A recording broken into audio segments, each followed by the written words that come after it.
In the world of interrogation analysis, hindsight is often described as a powerful lens. When you already know the outcome of a case, the small details suddenly become obvious. Behaviors that once seemed neutral now appear significant. Tone shifts feel deliberate.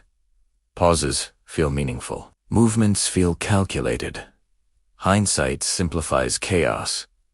It removes doubt. It filters noise. But what is less discussed is how hindsight interacts differently with innocence compared to guilt. When a person is guilty, their behavior may contain layers: misdirection, manipulation, overcompensation, rehearsed calmness, selective memory. There are variables stacked on variables. The guilty mind is complex because it must manage deception while under stress. Innocence, on the other hand, tends to be structurally simpler.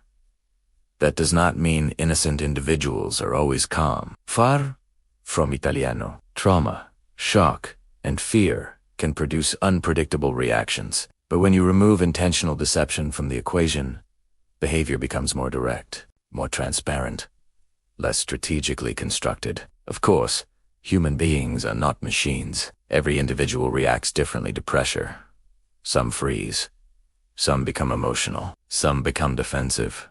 There will always be exceptions. However, experienced analysts often notice something consistent. Atypical behavior is not the same as deceptive behavior. There is a difference between fear and fabrication. There is a difference between anger and guilt. There's a difference between confusion and concealment. To understand this distinction, consider the following case. A 37-year-old man, quiet, thoughtful, described by co-workers as friendly but reserved, finished his shift one evening and began his normal route home. He was not someone who enjoyed attention. He avoided public speaking whenever possible. He preferred structured, predictable environments. Stability mattered to him. On that same evening, authorities were responding to a reported break-in at a retail establishment nearby. Officers briefly pursued a suspect through a narrow passageway but lost sight of the individual. Moments later, they encountered the 37-year-old man exiting public transportation in the vicinity. He matched only one detail of a vague description. He was male. Within seconds, assumptions crystallized. He was detained at gunpoint. From his perspective, the world shifted instantly from ordinary routine to life-altering accusation. There is no preparation for that moment. No rehearsal. No emotional buffer. Yet what followed is where behavioral analysis becomes interesting. He did not flee. He did not shout. He did not physically resist. He verbally expressed confusion and stated clearly that there must be a mistake. He offered cooperation. At the station, he was informed of his rights and placed in an interview room. Cameras were recording. The atmosphere was clinical but tense. The investigator entered with a firm tone and a strategy already formed. Instead of asking whether the suspect committed the act, the investigator implied the evidence was overwhelming. The conversation was framed not around if but why. This tactic is common. It creates psychological pressure. It suggests inevitability. But here is what stands out. The suspect maintained steady posture. He leaned slightly forward, not aggressively, but attentively. His gaze remained level. He did not avoid eye contact. He did not overcompensate by staring excessively either. There is a subtle phenomenon in forensic psychology sometimes described as a nonverbal assertion. It occurs when a subject, confident in their position, subtly communicates that confidence without overt hostility. He listened carefully. He responded clearly. He did not attempt to negotiate reality. When told the evidence was conclusive, he did not panic. Instead, he calmly stated that if evidence truly existed, it must be a misunderstanding because he knew he had not committed the crime. This response is important. A guilty individual often focuses on minimizing consequences. An innocent individual often focuses on correcting the error. The difference is subtle but profound. As question continued, the investigator shifted posture repeatedly.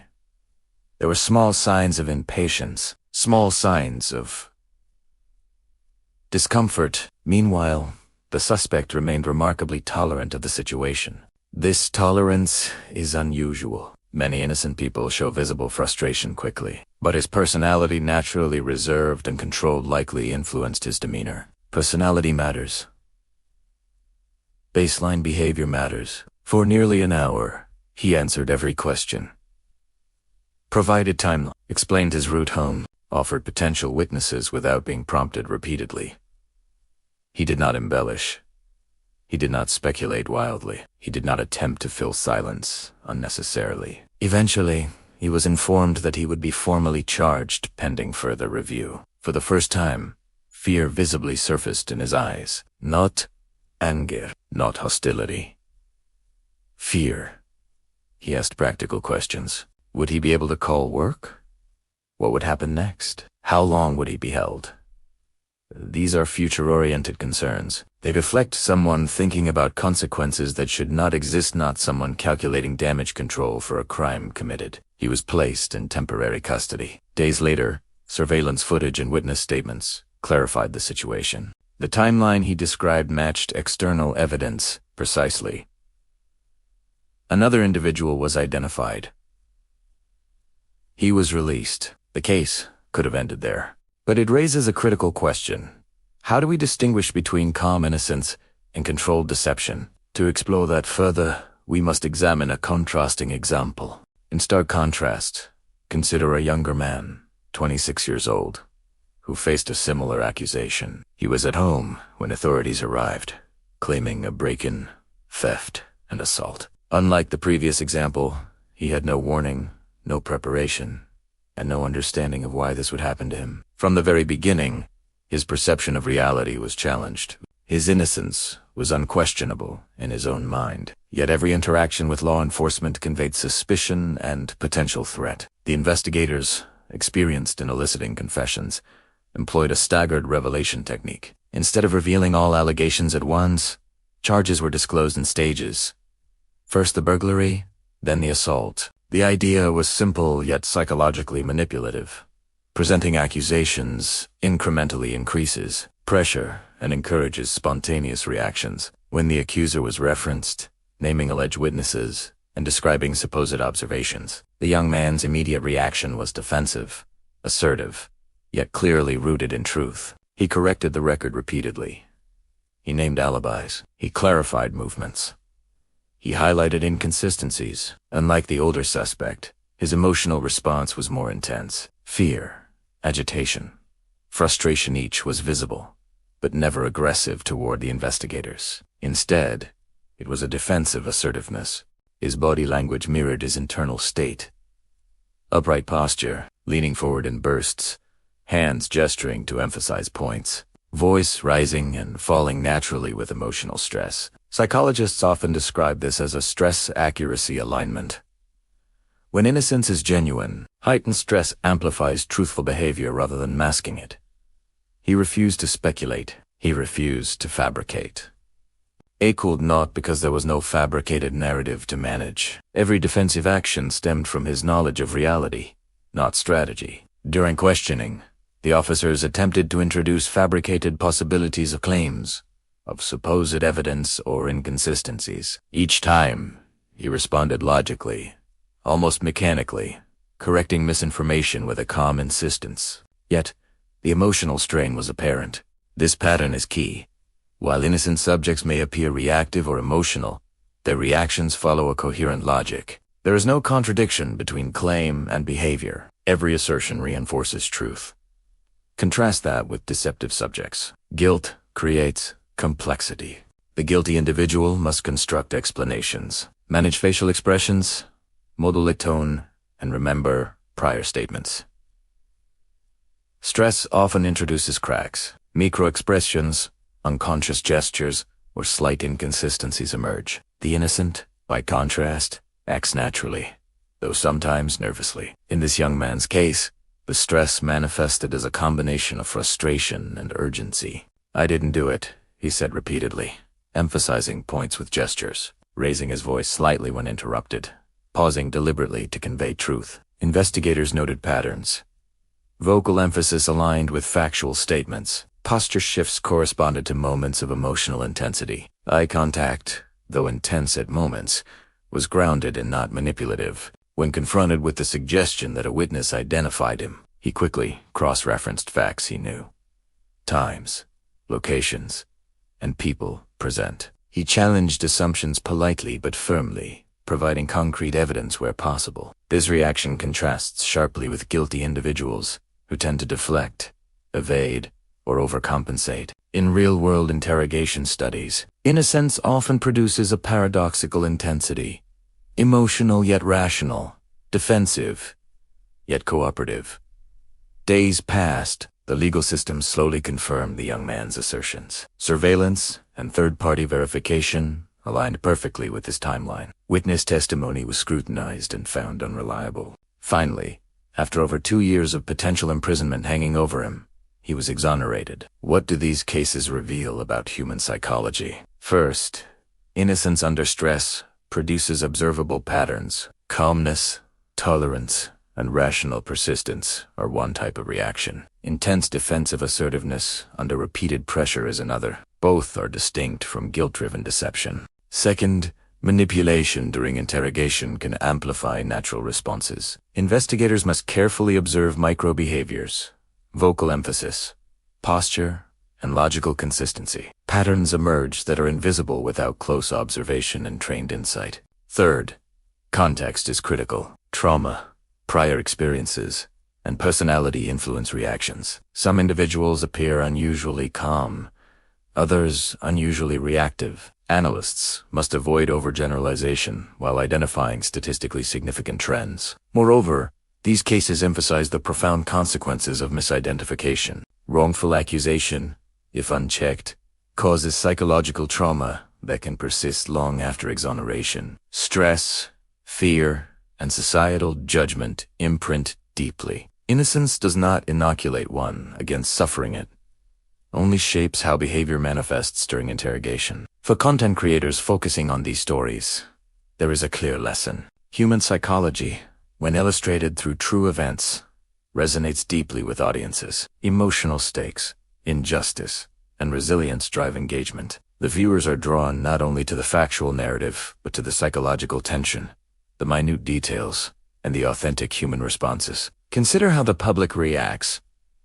Empathy for the falsely accused, tension in the confrontation scenes, curiosity about investigative strategy, insight into human behavior under extreme stress. Each element magnifies engagement without needing sensationalism. Importantly, content that highlights psychology and procedural nuance avoids common pitfalls with monetization by focusing on analysis, behavioral insight, and true events without copyrighted video clips or music. The narrative remains monetization-friendly. This approach also ensures sustainability. Creators can produce multiple episodes or series around behavioral analysis, false accusations, and real-life interrogations, while maintaining compliance with platform policies, as a creator. Emphasizing structure, character, psychology, and tension, not the graphic nature of alleged crimes, enhances both audience retention and monetization potential. By the end of this phase, the contrast between the calm, collected 37-year-old and the emotionally assertive 26-year-old highlights an essential truth. Stress under innocence manifests predictably yet diversely. Understanding these subtle behavioral signatures is invaluable for psychologists, legal professionals, and curious audiences alike. After months of uncertainty, legal reviews, and repeated cross-examinations, the truth finally surfaced. For the younger man, the surveillance footage, corroborating alibis, and careful analysis of witness statements culminated in undeniable proof of innocence. The courtroom, once a source of dread and anxiety, became the arena where justice was finally asserted. As the case unfolded, the accused demonstrated resilience, not aggression. His demeanor, shaped by months of uncertainty, conveyed a mixture of relief and lingering tension. Observers in the courtroom noted a striking phenomenon. The young man, once highly stressed and defensive during interrogation, now displayed composed confidence. This transformation illustrates a crucial psychological principle. When the external threat diminishes and the internal truth aligns with evidence, behavioral patterns stabilize. Meanwhile, the older man, Michael Dixon, who had faced a different form of procedural failure, received reparations that acknowledged the injustice he endured. Monetary compensation, while unable to fully restore lost time or emotional turmoil, served as societal recognition of the error. Both cases converge on a common theme: The psychological impact of wrongful accusation is profound. Regardless of eventual exoneration, individuals experience heightened stress, feelings of betrayal, and uncertainty about societal trust. These experiences are compounded when legal systems fail to follow protocol. For content creators, this phase is crucial. Audiences respond strongly to resolution, justice served, wrongs righted, and human resilience highlighted. Emphasizing these moments fosters engagement, empathy, and understanding without relying on graphic content or sensationalism. Consider the lessons derived from these cases. 1. Behavior under stress. Innocent individuals display consistent patterns, even under intense interrogation. Stress manifests emotionally and physically, but does not induce deception. 2. Procedural oversight. Errors in law enforcement, such as disregarding dispatch information or misidentifying suspects, can have profound consequences. Highlighting these mistakes educates viewers and increases trust in analytic storytelling. 3. Psychological resilience.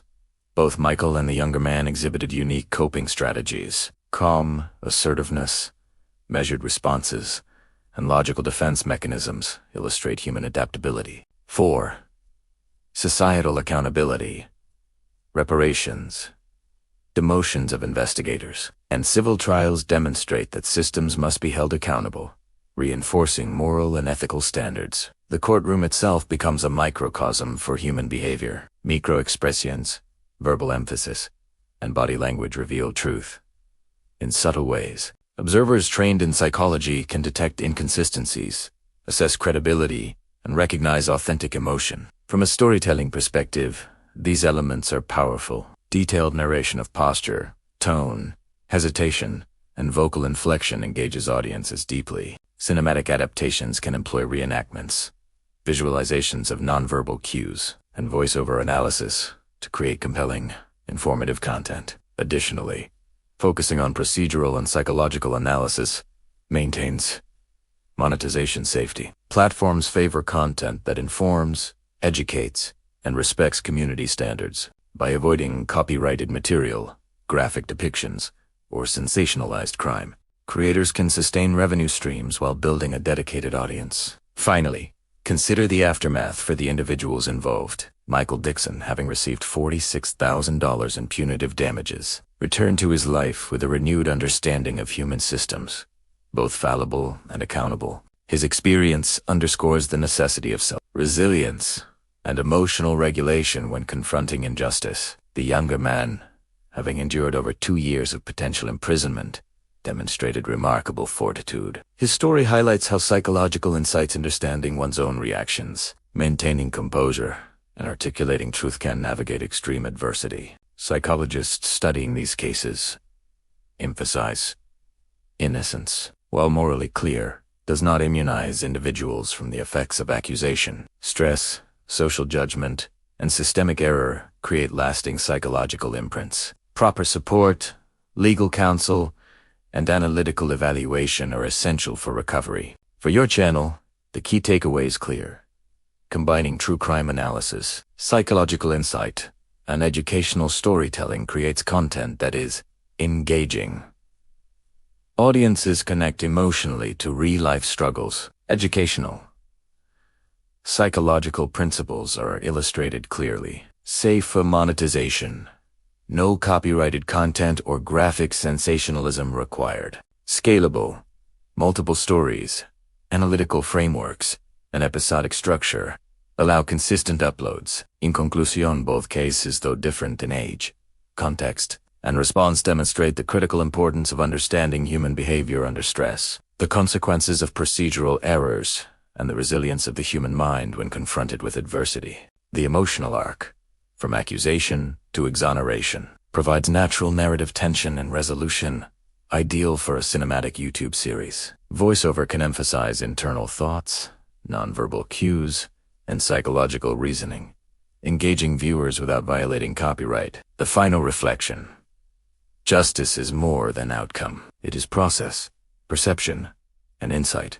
Observing human behavior in these scenarios provides lessons not just for law enforcement or psychology enthusiasts, but for anyone navigating social systems, misunderstandings, or conflict. By presenting these narratives thoughtfully, your content will not only attract viewers, but also foster a deeper understanding of truth, behavior, and human resilience. After the courtroom drama subsided, the psychological ramifications continued to unfold. Both Michael Dixon and the younger man, Justin, had undergone extreme stress, yet their responses differed in ways that revealed deep truths about human behavior under pressure. Michael's composure during interrogation demonstrated calculated calmness. By maintaining forward-leaning posture, steady eye contact, and measured vocal emphasis, he subtly asserted dominance in a high-pressure situation. In psychological terms, his behavior exemplified a nonverbal challenge, a sophisticated method of communication that signals confidence and control without verbal confrontation.